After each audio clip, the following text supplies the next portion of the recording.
Bethany McDonald is a British performer who recently moved to New York City from London to originate the lead role of Mindy in her off-Broadway debut for the world premiere of Mike and Mindy's Wild Weekend Jam.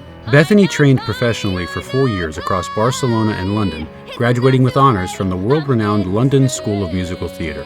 A few select credits include Annette in Saturday Night Fever on board Royal Caribbean's Liberty of the Seas, featured vocalist at Christina Modestou's A Night at the Musicals at Off West End's Southwark Playhouse, Deb in Ordinary Days, and Samantha in the original reading of More Than a Feeling by Sandy Rustin. In addition to her love of the stage, Bethany also loves being in the recording studio and recently performed as a studio vocalist on a new record for In Demand Radio in Liverpool. Bethany is currently originating the starring role of Frances Farmer in the new musical Brilliance. Brilliance chronicles the meteoric rise and tragic fall of Frances Farmer, a Hollywood movie star in the 1930s and 40s. The play takes us from the beginning of Frances's career, through her unprecedented success, to her involuntary commitment to an insane asylum by her own mother. The musical is currently playing at the Players Theatre for a 3-week limited engagement, April 7 to 24, 2022. Originating a role has always been a huge goal of Bethany's, and she is so incredibly grateful that since she arrived in New York in September, she has had the opportunity to originate both Mindy Pesci in Mike and Mindy's Wild Weekend Jam and Frances Farmer in Brilliance. When Bethany is not performing, she loves doing yoga and playing the drums. She also loves FaceTiming her family and young nephews in the UK and drinking coffee.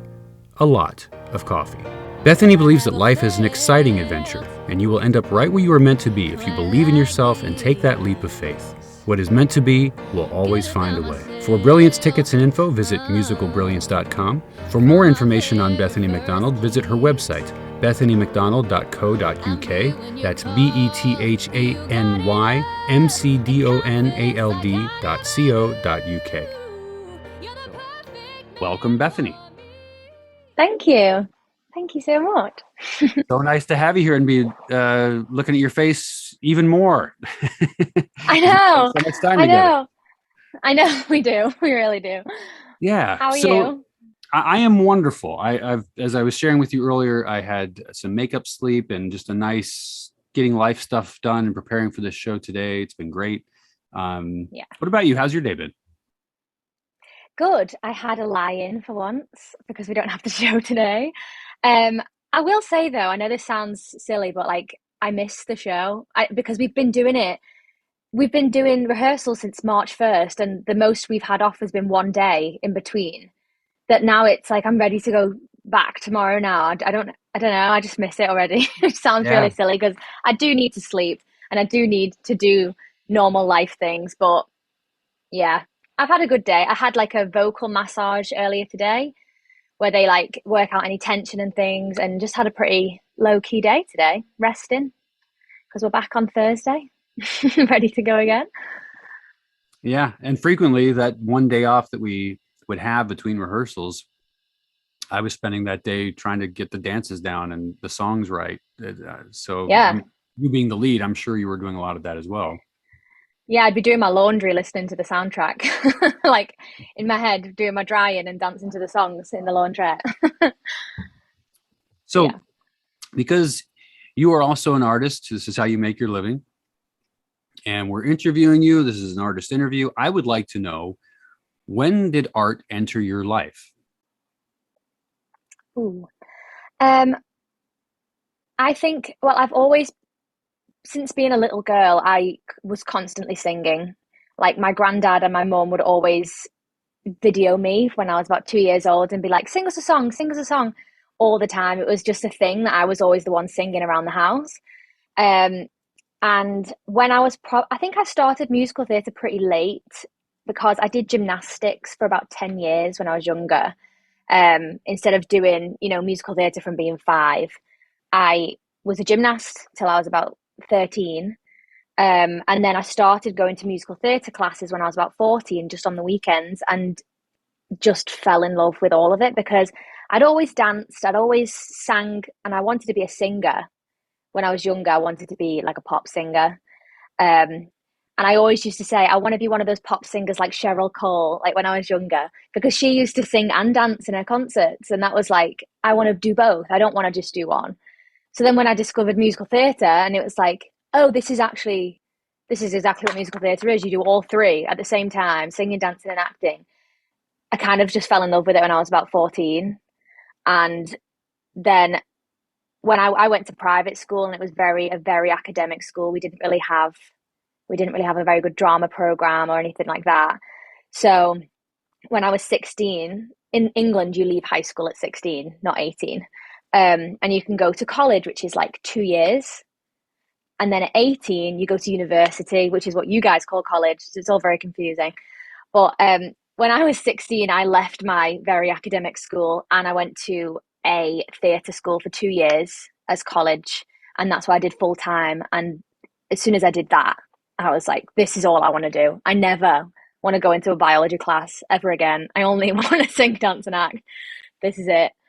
So I think it entered my life very early, just being young and being like my family encouraging me as a young girl to sing everything that I could possibly think of all the time. I used to make up songs and my mum would film it on the big camera, and there's so many home videos of me singing 100 nursery rhymes. So yeah, a very long time it's been in my life. That's so interesting because, like you, I have always been a performer, and it was Yeah. long before I didn't become an actor until I was 40, but my whole life I was performing. When I was managing, when I was doing the fine dining, I was very posh and like doing the Yeah. shtick. And when I was building a community radio station and had to do public speaking for the whole station, there's a lot of performance in that. And yeah, not all of us, there's certainly not all of us, but some of us that make our living as an actor, that just seems to be the case. It's in our DNA that we Yeah. are just meant to be performers. The acting side of it came really late for me because I was a very shy child unless I was around my family. So like talking to strangers or anything when I was young, I just wouldn't do it. I was so painfully shy. I couldn't speak. I had a piano teacher for 3 years. I didn't speak a word to her, like not a single word. I would just nod the whole time. And I bet she thought it was really rude, but I couldn't speak to her. I was so shy, which is so strange. Um, so growing up and going to a musical theatre class, I did it because I wanted to sing and dance.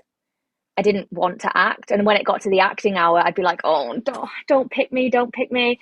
And I don't know why I was so scared of it, but that's actually come a lot later. That in like probably the last 8 years, I've started to really grow into the acting side of it. And that's now one of the main things I love about it is telling the story.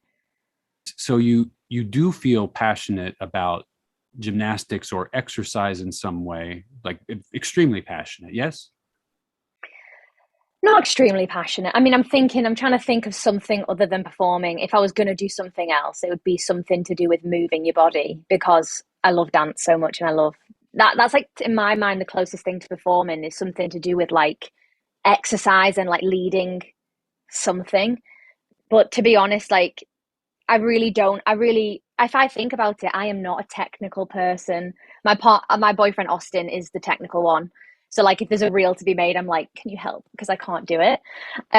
Because I have only ever really focused on performing, and that's what I mean. It's like I don't have those other things that like, oh, I could lean on doing this. I actually don't. Like I have like put all of my energy and all of my like life purpose into doing performing, and like that's it. So like that's the only thing I'm actually passionate about fully. I could do other things in the meantime, but I would never ever choose to do anything other than perform. But Yeah. So you kind of answered it. I was going to ask you, like, if you were going to do something else, let's say something happened and you could no longer be any kind of actor, any kind of stage performer or screen performer. So you would do some yoga, you said. Is there anything else that you think you would really enjoy? Because in order to get to the level of ability that you have with our craft, it takes a lot of what is required to do well at anything. I think you understand that you have great ability and you've put a lot of time and dedication into that. So what else do you think you would enjoy, although it wouldn't be your life's passion? If it wasn't actually performing, can it be in the same vein or no? Can it be not in the same We're vein? creating this world together, sure. I was just going to say, I would love to be a casting director and like be on the other side of the table and put together a cast of people. And also, I would love at some point to direct something at some point in my career later on, because I would love to. I always have a lot of ideas of how something could go, and I'd love to be the person to play with the actors who do that. And like that's why I love doing our show, because it's brand new. We have the chance to bring our own ideas to the table, and that for me is like half the fun of it. It's like you get to create this brand new thing, and I think when you're a director you have so much leeway to like, this is how we're going to try it, and there's different ways. And I would love to cast a show, and I would love to eventually direct something down the line.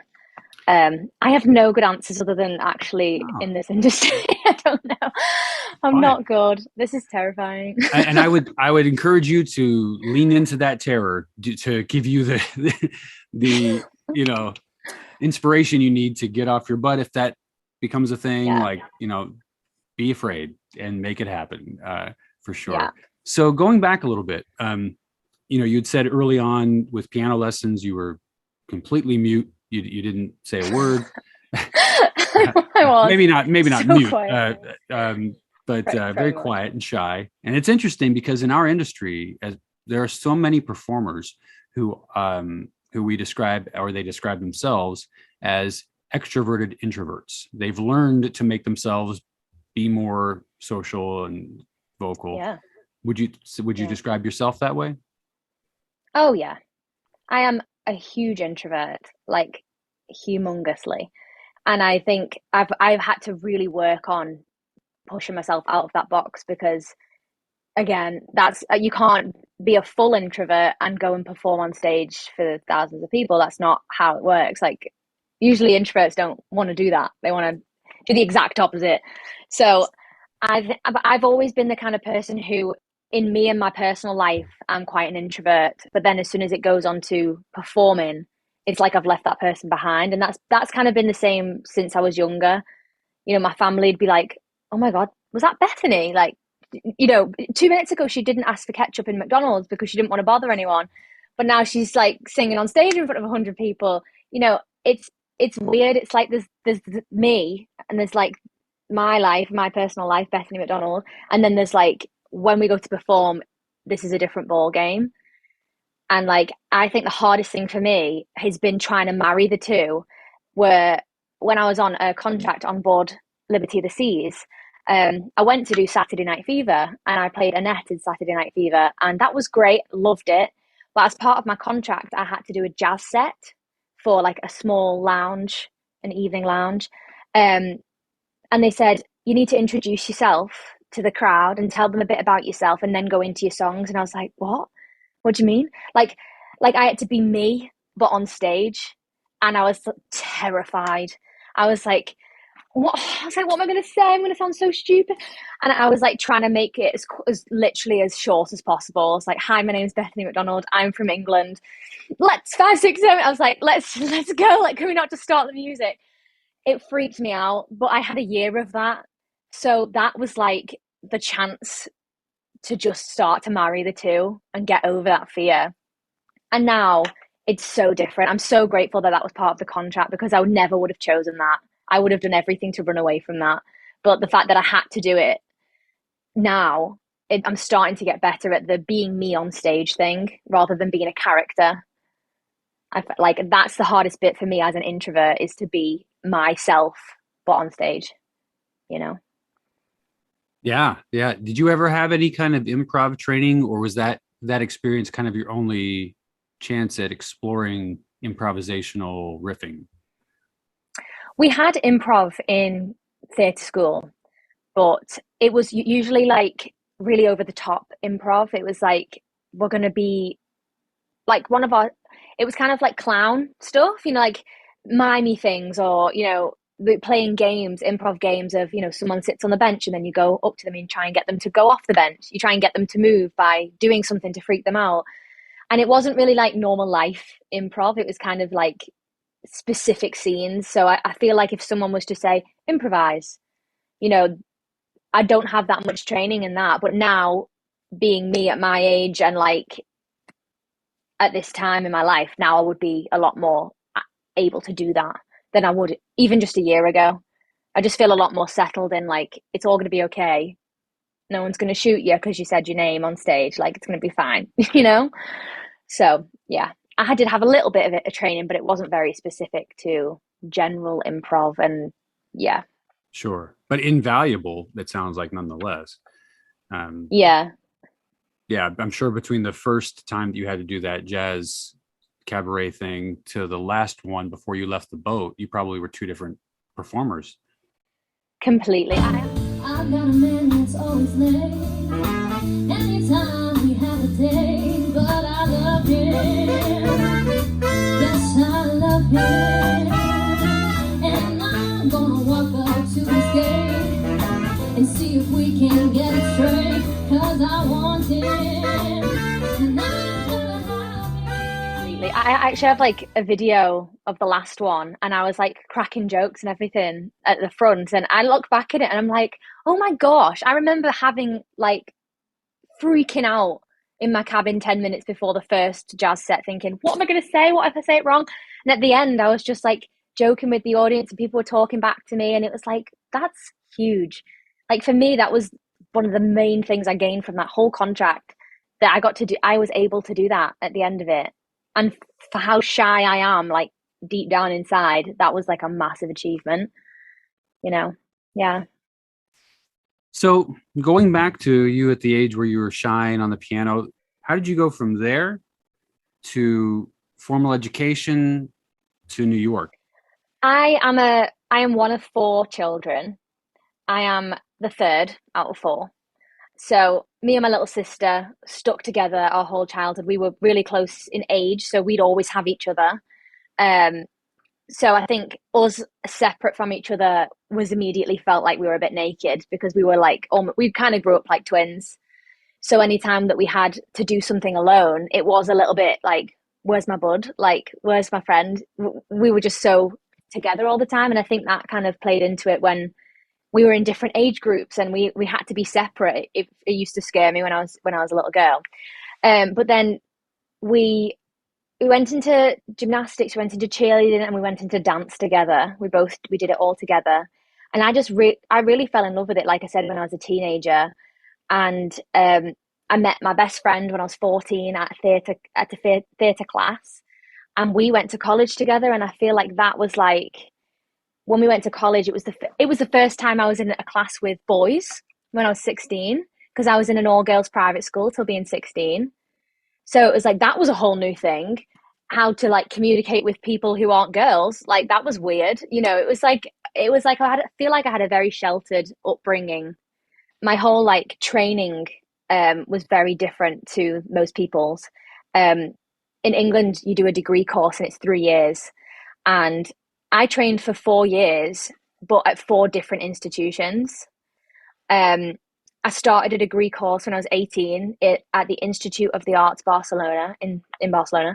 Um, and after a year, my teachers were saying to me that, we think you should go back to London and train in London, because the training at the time, it was like the first ever year they'd ever done musical theatre course. So it was like kind of like we were the guinea pig year in Barcelona. And they were like, we think you need to go back to London to go and train with like those, the really like well-established schools, because they're so competitive and it's like it'll make you grow so much more. But at that point, I'd missed the auditions because it was summer. I'd missed the auditions for that year coming up. So I heard about this other school in Liverpool called Rare Studios, and I went to their final audition. I was just in time for the final audition, and I got in and I did a year course there, and it was fantastic. And then I re-auditioned for the degree courses again at all the London schools. And I got on the reserve list for like my dream school, and then didn't get it because nobody dropped out of the course. And I was like, I can't believe this is happening. Like, so, but then I got into a different degree course. This is my third year. I went and started my degree again, did 1 year and hurt my back. in a dance class. I had to sit out for the last couple of months of the year. And I was like, I can't do this for 2 more years. And I can't sit out for 2 more years.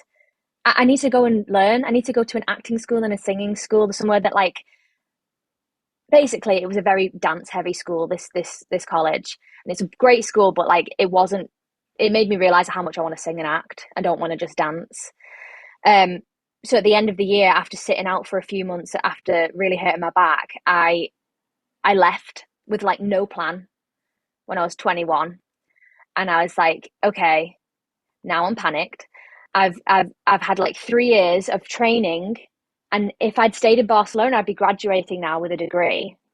But now I've left. I've started 2 degree courses, and I've got no plan. And I was like, I had probably about 3 days of eating pizza and feeling sad for myself. And then I woke up one day and I was like, you know what? I'm gonna do it myself. Maybe I don't need to go to a college. Maybe I just need to do as many workshops as I can possibly do, go and meet as many people as I possibly can. And hopefully I'll get an agent and they can send me for auditions. And this was my plan. So I came downstairs with my notepad and wrote my plan down. My mum remembers this like it was yesterday. She's like, I remember that day you came down with your notepad and you were like, I'm going to take on the world. It's like, yeah. And anyway, long story short, I applied for my first casting director at workshop, and it was full. They put me on the reserve list. Somebody dropped out, so I managed to go. I went to London and I met this casting director and I sang for him and I told him my situation, and he was like, let's go for a coffee and a chat next week and let's talk about it. And I was like, oh my gosh, amazing. Went back to London, spoke to him, and he told me about this other school. And he said, there's one school that I really think would be a good road for you. It's only 1 year, but their year is full for this year, and they have a huge reserve list because it's like a really good school, one of like the best schools in London. And he said, but I know the principal and I'll give him a call and see if he'll see you. And I was like, oh my gosh, okay. So we're walking through London, and this casting director I've just met calling the principal of this school saying, I've got this girl here and I know I've seen her sing and act. She's fantastic, all this. I think you should audition her. And the principal said, okay, the thing is I have a full year of 40 students and a full reserve list of like 20 students. So if anyone drops out, it goes to the reserve list. You know, what's the chances of half the year dropping out? Not very high. But he said, if you're recommending her, I will see her. So I was like, oh my gosh, okay. So then the next week I turned up at the school, went in, auditioned for all the heads of the college, like head of acting, head of singing, head of dance, did scales on the piano and had an interview and this whole thing. And I absolutely loved it. As soon as I walked in the building, it was like I could hear people belting over there and I could hear people acting, and I was like, I want to sing and act and dance, but I want to sing and act, you know, this is like the thing I want to do. And it felt like the first time I'd walked into a school and gone, this is what I want to, this is where I want to be. And I did this audition, it went really well, and I went home and I was like, I did my best, we'll just see what happens. And then the next morning I got a call from the principal and he said, we absolutely loved you, and we want to offer you a place. So we're just gonna, they basically like put me ahead of the reserve list and like gave me an extra place on the course. And usually there's 40 people on the course, and that our year had 41 because it was me. So like within 2 weeks of like leaving this college and like feeling so desperately don't know what I'm gonna do, and like all my friends are graduating right now and I'm like, I feel like I'm back at square one. I was like about to start this course in this incredible school, and I like that, from that moment on, that's when everything changed. I went and did this year course. It was amazing. I had the best time, the best training. I got an agent from that school and I went to go to the ship. That was like my first audition out of college, was that Royal Caribbean audition, and I got the job, and that's where I met my boyfriend now, on the ship. And he's American and this is his room. So it all worked out. But basically I feel like my long story short is my whole what's it called, not quote, but like motto is follow your gut. because I could have easily stayed in Barcelona with the beach and my friends and this lovely lifestyle. And most of my friends stayed there and they got the degree and they loved it and they are dancing now and doing what they want to do. But I knew that wasn't for me. My teachers knew that wasn't for me. And like at each year, I did the scary thing because I felt like that was where it was going to take me to be the best I could be. I didn't really follow the crowd. And I feel like that's what's made me get to New York now because I didn't do the normal thing. So that is the very long, very, very long story of my life. So, Right. I've yeah. never considered you anywhere in the world of normal too. So that's great. No, I'm just kidding. Well, we know that, Isaac, don't we? We know I'm not normal.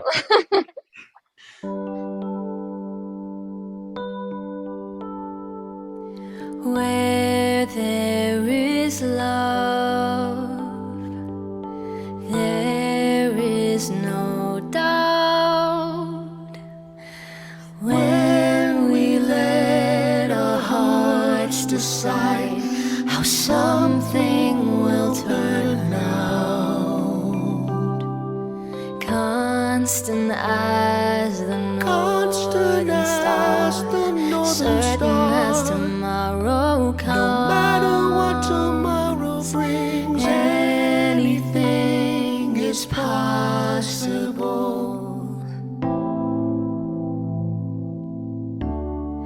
Where there is love, where there is love, where there is love, I know that we'll find a way.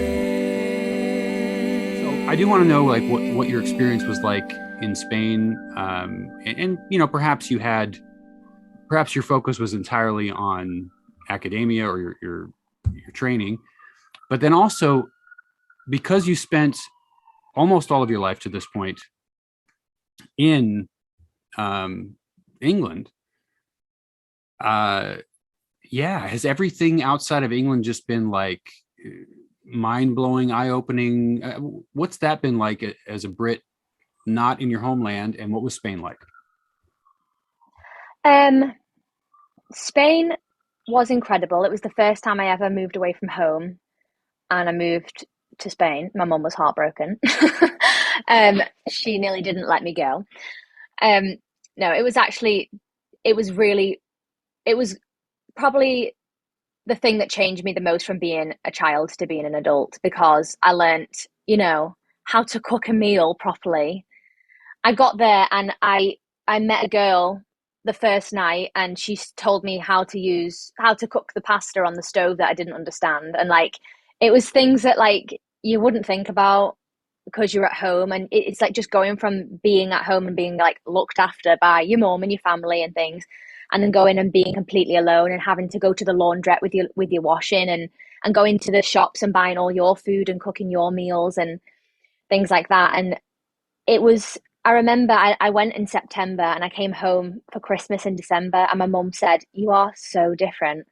Like, she didn't recognize me. Like, she was like, "You're so much more conscious of everything in the house." And I was like, so much more helpful. I've never been like a messy person, but I was like, "I'll do the dishes. Do you want me to cook tea? Do you want anything? Do you want me to? Oh, I'll go to the shops." Like, because it was just, I was so much more used to doing that for myself. I appreciated it. And I think that was like a huge difference. That was like the end of me being a child and then the beginning of me starting to look after myself. It was like a really big coming of age year for me. And as a child, we went on a lot of cruises as holidays because my mum hates flying. She's got a lot better now, but like she had this humongous fear of being on a plane. So from being 2, our summer holidays were driving down to the cruise port and going on a 2-week cruise for summer. So I saw quite a lot of Europe doing that.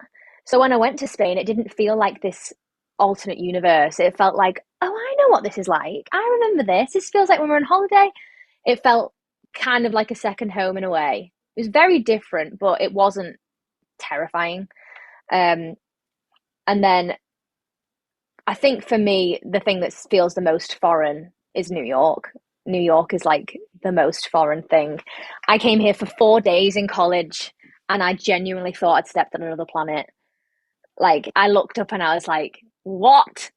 Why is everything so tall? Everybody's talking to me at once. It was crazy. But this is the most exciting place I've ever been. And I've been to like a lot of places. I've been lucky enough to go to a lot of places with my family over the years. But this is the one that like excites me more than anything. I love it here. I really do. Would you describe your upbringing? Would you say that you were coddled? Because you said that Spain was when you really kind of grew up and became a woman. Maybe I'm paraphrasing. Yeah. But, No, yeah, you're right. Yeah. Yeah, I think I have amazing parents who supported me in everything I do and, drove me to every activity and was always, I barely ever took the bus to school. I took the bus to school for a few months, my whole life. And we lived an hour from school. So my mum would drive us to school for an hour, drive home for an hour, and then wait for a few hours and come and pick us up.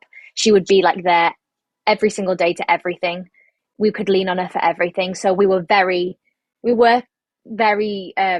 protected at all times, and I was lucky to I didn't have to like go and get a job at 14, where a lot of my friends did. They'd work in like coffee shops or in like, retail stores and things. And where I would be going to dance class, I was like really, really, really lucky in my upbringing. So it was kind of a shock going to Spain and like completely having none of my siblings around and like looking after myself. That was a huge shock. But that's where it felt like I did start to grow up. And I'm so glad I had that experience, because if I'd stayed at home, I would have still felt like a child probably now. Like if I was in the same area, how do you go from being 15 to being 25 and like stay in the same area and don't ever change? Like I find that concept hard to understand. I think you need to go and have experiences that will change you, like that's what changed me anyway. I can't speak for everyone, but I think those experiences changed my perspective on everything. But it sounds like they didn't just coddle you. They also were incredibly supportive and encouraging. Incredibly. That was one of my questions was, who encouraged you? You can be spoiled and pampered. That certainly does not serve someone's ability to drive themselves and to bunker down and to draw within, to find out that if you persevere and you have fortitude, you can make stuff happen. That doesn't happen that doesn't happen with parents who, spoil and pamper their kids. Sounds like they were well off, but they also were good parents. I'm so lucky to have my parents. And my dad we make jokes about it because he's positive about everything. Like everything, like to the point where you just want to like, Dad, just be negative for 2 seconds. Like, do you know what I mean? He's like, he'd wake up at 6 o'clock in the morning and he'd walk into our room and he'd rip the curtains open and he'd be like, good morning, like this. We'd be like, Dad, please. Like the alarm would go off in the morning and he'd be like, the opportunity clock has rung. Come on, let's get up. We're going. And I've had it drilled into me since I was a little girl that you can do whatever you set your mind to. If you want to do this, do it with everything you have. If you don't and you want to do something else, do that with everything you have. We will support you. I don't care what you want to do. If you want to be a plumber, if you want to be a politician, if you want to be in musical theatre, go and do it with everything that you've got and we will support you no matter what. And like, so many people don't have that. And I would nowhere near be the person I am without that, because I know that I could have easily shrunk into my introvert self and not followed my dreams and not followed what I wanted to do and be doing something that I could be generally happy with day to day. But it would all just, like, my dreams would feel so far away. But I've had that upbringing of, you can do what you want to do if you put your mind to it and you work really hard. Like, they gave me a book to write down my dreams, and I used to be like, my dream is da-da-da-da, and this dream is, I wish that, it was called a wish book. Mm-hmm. I wish that this, and when like I'd achieve it, I'd like tick it off. And I remember it was all in different colours, and I was always encouraged to like dream and then go and do it. Your dad sounds like a great guy. And he is amazing. But my stepdad had this thing where so ridiculous. And I hated it. I hated it. But he's a morning person. I have never been a morning person. And it'd be Saturday, whatever. He would do this thing outside my door. It's time to get up in the morning. like trying to be annoying and succeeding at it. But similar to your dad. It's anyway. Oh my God. You look back now and you think, oh, that was nice. But at the time you're like, oh my God, let me sleep. It's so you don't understand me. I'm a teenager. You wouldn't know. Yeah. You don't get it. Yeah. How long have you been acting as a profession? I graduated in July 2018 and I got my first job was Annette in Saturday Night Fever on Royal Caribbean, and that started in November 2018, so about 4 months after. So since then. So yeah. You're very much in love with New York, and because this is actor heaven for sure. Not the only one. I mean, London, Chicago, Shanghai, Tokyo. There's plenty of places where an actor can make a life, but New York is a distinct beast. It's very, very unique.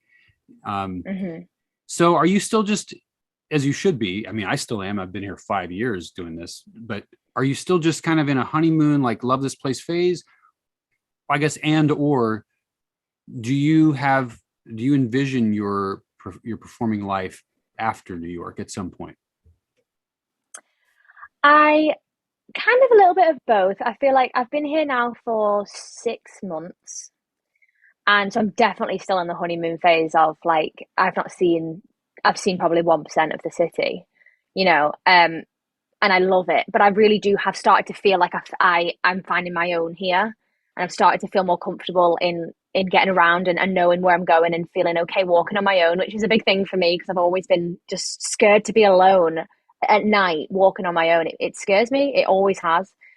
And now I can't really imagine moving somewhere full time yet because I'm still feel like I've only just arrived here. But because I want to do, eventually I want to hopefully do Broadway at one point, and I don't have to stay here until then. But I think it'd be really cool to go and do some things in different places in America, to go and perform. And I'd like to go to LA for a bit. I'd like to do all that. But right now, New York is where I'm staying for a while. Yeah.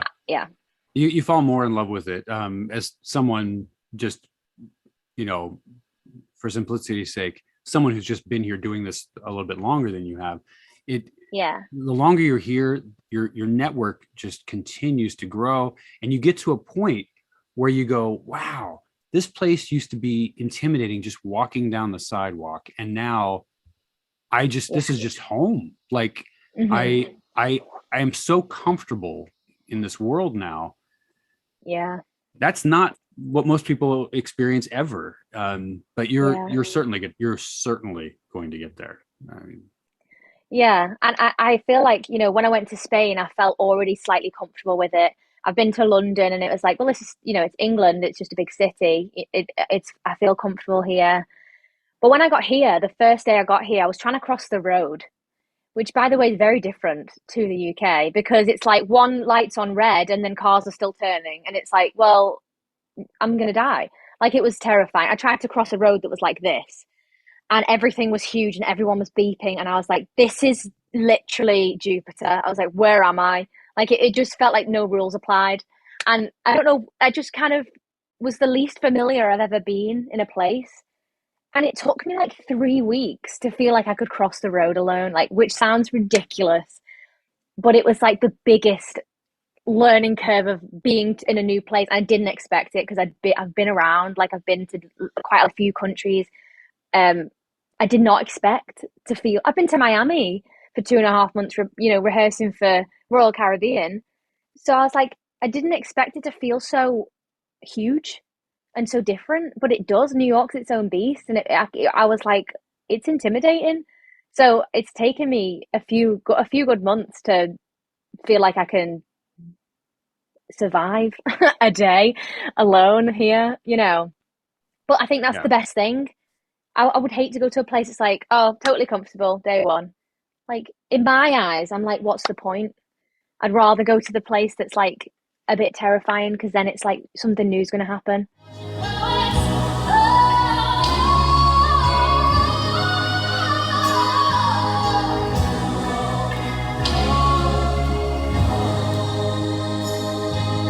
And all of my mentors, the people who've been at this a lot longer than you and I have always said you always are your own agent. Even when you have agents, you're doing all of the work. So I'm my own manager, my own agent, my own everything. But agents can open doors that you can't open. That's kind of the key thing there. So absolutely. I want to know what your experience has been like with agents, and then I have a question about film. Okay. I have had one agent in the UK who I got from college that I mentioned, and they're the people who got me the audition for Royal Caribbean. And I found that I've had one agent there, and I have a manager currently here, Bobby Merritt, and she is fantastic. And I've realized the difference between an agent and a manager, because in the UK we don't really have a difference. We kind of have, you have an agent and that's kind of it. Whereas here you have a manager, you have an agent, you have, there's different people do different things. Bobby is like so much more involved in you as a person and like your all the way around career, rather than go and audition for this job, and if you get it, great. If you don't, go and audition for this job. Whereas Bobby will be like, my manager, she'll be saying, send me all of your 700 headshots and I'm going to pick the ones that I think are good. She's like, if you're not well, she'll send you like recommendations, and like she's like send you things for workshops with a guy that she knows you want to work with down the line. And she's just more involved in you as a person and an artist. And you can ask her anything and she will give you her opinion. And like that is the exact kind of opposite of, my agent in the UK. They're lovely people, but it's more about like the job, and that's kind of the top and bottom of it. Whereas the manager is like you as a human, and I find that so much more helpful, especially stepping into like a brand new market. I can ask her anything, and she gives me advice on everything.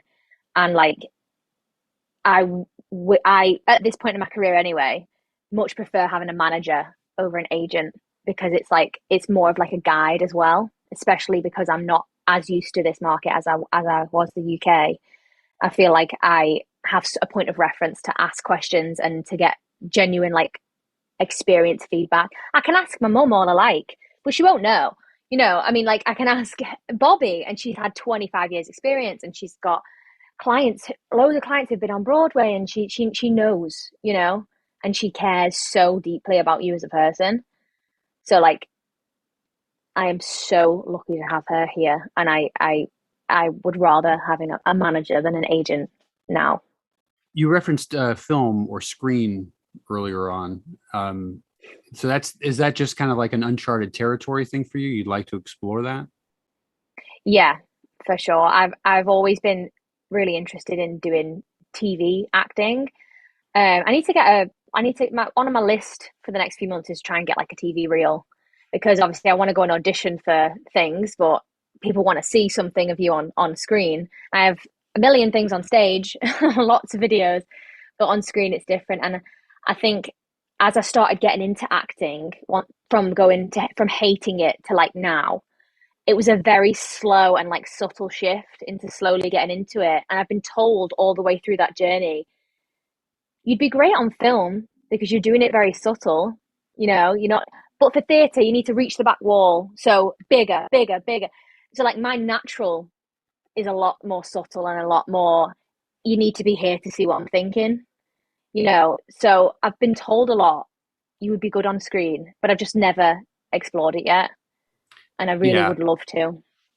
Because of working with you in Brilliance, that's clear to me that you would be able to do the shift to screen work. One of the things that really stood out to me, and this will have us going into Brilliance, is I was kind of overwhelmed. I had in no way was anticipating you being an exceptional actor. Because there are just so many people who have two of the three. They can dance, they can sing, but especially in musicals, it's kind of like in musicals, in a professional level, it's different, but in musicals, there's not an expectation for you to be a really, really good actor. And that's my thing. My acting is my thing. I've taken voice lessons and I can move, but that's uncomfortable. And as you know, from the rehearsal rooms, it's so uncomfortable for me, but I've learned, I've learned to do it. But yeah, in the moments we have together on stage, in the beginning, I was just like, holy shit, this is a real actor that also is an exceptional dancer and an exceptional singer. It's really nice to mix it up with someone like you. How did you becoming the lead in Brilliance come about?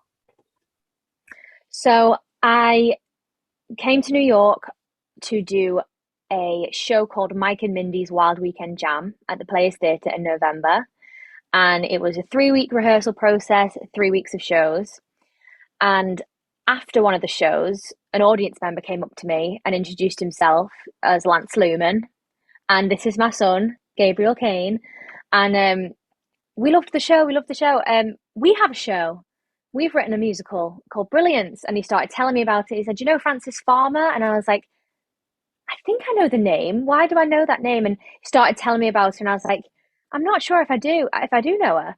Told me the whole story. I was like, I need to know who this is. This sounds like an amazing story. They said, we are doing a show in March and April next year, and we'd love for you to come to an audition. So I was like, amazing. Absolutely. I'll be there. A few months later, they text me and said, the auditions have come out and backstage. Do you still want to audition? Yes. Did a self-tape in December for 2 characters, actually. I auditioned for Frances Farmer and for Actor 6, playing Les, Sadie, and Nurse Teresa. So I did those 2 different parts, and then got called back to do the final callback in January as Frances, and they didn't call me back for the other one, for Actor 6. So then went to the final audition, did a tap number, which I didn't expect. And sang again in person, did all the scenes, and then a few days later got an email saying we'd love to offer you the part Frances Farmer. So I was like, okay, I'll do it. Absolutely. So that's how we met. That's how I met Lance. Through Mike and Mindy, which was just, I was so happy that he came to see the show. And last night at the show, I met a gentleman who came to see Brilliance, who actually recommended Mike and Mindy to Lance. He came to watch Mike and Mindy, and he's the one who said to Lance, you should go and see the show. And I went, well, thank you, because you're the reason I'm here. I didn't even know that. And he was lovely. So everything happens for a reason. That's great. I think I passed that gentleman in the hallway as a little conversation. I don't know if it was with you or not, but as that was happening, that's beautiful. None of us, I think, can say enough about the prowess of the production team. It really is a dream team. It really, really is. Yeah. I mean, having been directed by Bobby last summer in Somewhere I Can Scream at Players Theater, he made actors. It was an impressive thing to watch. And like you said, with, Evan, he is an absolute dream of a human being. I just want to follow everything he does. He's just so good. Like, the music is fantastic that Lance and his family wrote for this, but for him to actually write a full orchestra for it, wow. Yeah. I mean, it adds to the music. It adds all these other layers to the music that it's like Lance and his family have written this unreal score. And that was the first thing I noticed when I got the audition was, oh my gosh, these songs. My audition song was Make My Home, and I listened to the first line and I was like, oh, like this. I was like, it's so nice. I love it. I feel like it's always a toss up with new stuff. You never know what it's going to be like, but it's amazing. And then Evan's just layered it with all of his incredible knowledge and like his personality, and adding that band when we did Sits Probe, that like leveled everything up as well. We all had goosebumps during that Sits Probe. I know. it was It's unreal. just so cool. Yeah. And also, the musicians that he hired to do those parts. Mike on the bass is killing it. I mean, just yada yada. They're all fantastic. But thanks for coming, Shai. Really appreciate it. I was going to ask Bethany one quick question. Have you ever done any writing? Because I know you said you're interested in directing. Have you ever written a play or short film or anything like that? I've never written a full play, but I have written like various monologues and things, and I would love to be able to write a full play. Like that is again one of my goals because I love writing as well. That is on the list to do. I've written like individual monologues, but not like a full musical or a full play. But one day I will, and I'll let you know. Okay. I'll let you know when I write it. Does anybody stand out to you when you think of like finding your Frances along the way? Have certain people in the cast helped with any of that, or has that been more of a you and or production team thing? I think I have to say Jerry, because Jerry plays my mum in the show. And one, I think she's incredible. I think she is literally, as soon as we did the Zoom reading, I said to my boyfriend, I was like, Jerry is incredible. And I am so excited to work with her as my mum because I knew we had to have a connection. So I was like, I'm so glad that she's gonna challenge me.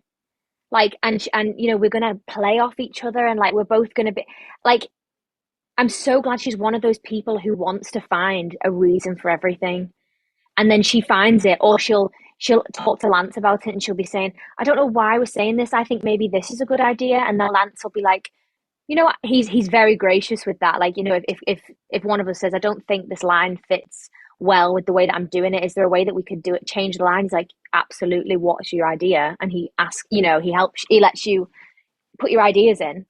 I think Jerry has really been somebody who has informed my Frances, because they were so close in real life that one of our main goals in this show was to really show that relationship and make it as believable as possible, that we really have a lot of nuances in our relationship, and it's not just we're playing mum and daughter. It's like we care so deeply about the other person, and we both care so deeply about the story of these two people, that like us together I really feel like it's like a tennis match every night, and it's different every single night.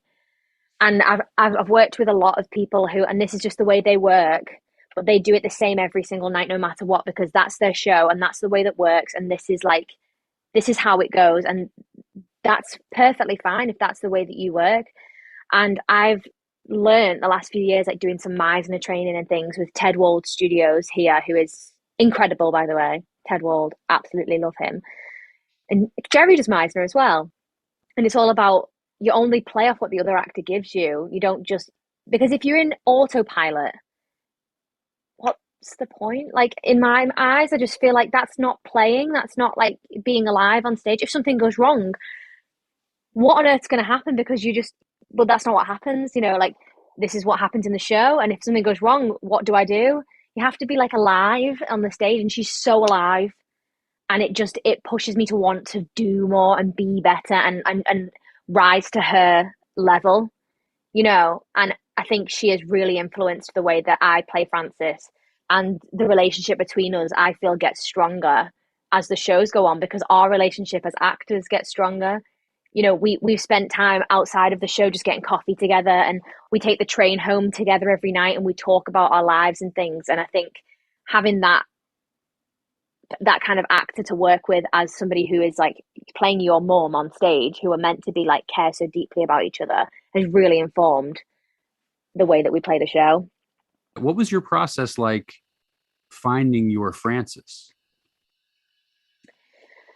I think, well, originally before I auditioned, I watched the film, because Lance said, watch Frances. If you don't know who she is, you need to know, watch the film and get an idea. And I never, ever, ever usually watch anything where someone's playing the same character as I'm going to play, because I never want it to dictate the way that I do it at all. And I literally watched it before I auditioned. I wouldn't, if I'd got the role before I'd watched it, I wouldn't have watched it. Do you know what I mean? But I watched it to know who this person was. And I feel like as soon as I knew that story, I like kind of had to put that out of my mind. And then as soon as I read the script, I just thought, like, if this was me and this was happening to me right now, how would I feel? And I relate, like, you know, Clifford Odets to people in my life who've made me feel heartbroken or made me feel completely betrayed or left me, you know, in the dust. And thank God I've not had as dramatic of life as Frances did. But I can relate on like a base level to many of her emotions. And I kind of, in my mind, replace that person with somebody in my life or a situation in my life. And I think I haven't really thought I'm trying to be Frances Farmer. I'm just telling the story as it is from the page, how I would if I was in that situation in a way. Obviously, there's circumstances like, you know, she felt this at this point, or she, you know, she thought this and this was what she, you know, which you have to go by, obviously. But I really tried to make it's not like this immortal human that I'm trying to like live up to. It's kind of like me in that situation. How would I react? Because I think if you go for like, I'm trying to be this thing, this icon or this person, it's like I kind of end up setting myself up for failure in a way, you know, because you always think, well, I'm never going to be that. So so how am I going to do it? You know, I think if you relate it to yourself, that's how I've got to the point of now, you know. Well, have you ever played a character with mental health, like prominent mental health issues? No, I haven't ever played. I've never played anyone with mental health issues at all. So this, when I read the script, I was like, wow, this is going to be a challenge. And this is going to be something that a lot of audience members can relate to in their own way. So this has to be real.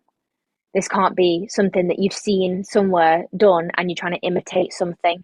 So I did a lot of research before rehearsals even began. And I think, you know, I luckily like haven't had any like addiction problems in my family. I've not really experienced that. Like I've never been around that, but I have friends who have, and I've heard stories from that and how it affects other people and what things would how things affected people. And obviously, you know, read a lot of stuff online, and I'm just kind of trying to do my best version of how I feel that if that would affect me, if that's how I felt, how would it come out of my body, and how would I react if I felt uncomfortably in pain because I was desperate to go and do something that I was addicted to? Like how would that make me feel inside? I would be so frustrated, and everything that everyone would say to me would just annoy me, and I would just get away from me, you know, and that's like one of the scenes, without wrecking the story. You know, it's like I'm just trying to relate on any base level that I possibly can to try and get into where she was at that point. Because, you know, over the pandemic, I've never been like a very anxious person until the pandemic happened, and like everything shut down, and it was like, when's everything going to start? I was away from my boyfriend for 9.5 months, and we had no idea when we were going to see each other again. It was a very anxiety inducing, a lot of things, you know, and that luckily is the only like my peek into like a mental health thing has been like developing like anxiety, generalized anxiety over the course of the COVID. And even that, I know how bad that feels, you know, and I know how that changed my attitude towards people in certain situations. And because it's just pure panic, or it's just pure like stress over something, you can't think about anything but that panicked thing that you're thinking about. You get fixated.